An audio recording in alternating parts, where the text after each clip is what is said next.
Karibu Swahili Voice. Mastering the skill of counting is invaluable. In this video, we aim to help you learn how to count from 1 to 10 in Swahili.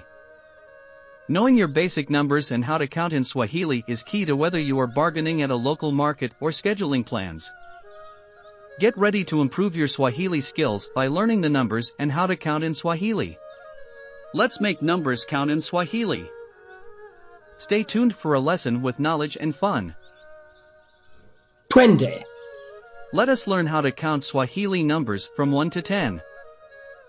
Moja, mbili, tatu, nne, tano. Let us repeat. This time, say it out loud with me. Moja, mbili, tatu, nne, tano. Excellent. You can now count to 5 in Swahili. Let us continue and count to 10. Ready? Twende. Sita, sita, saba, nane, tisa, kumi. Let's repeat. This time, say it out loud with me.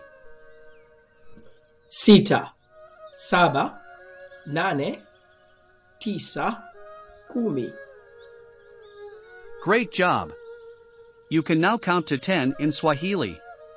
Let us go back and count from 1 to 10 again. Ready? Twende. Moja, mbili, tatu, nne, tano. Sita, saba, nane, tisa, kumi. Well done.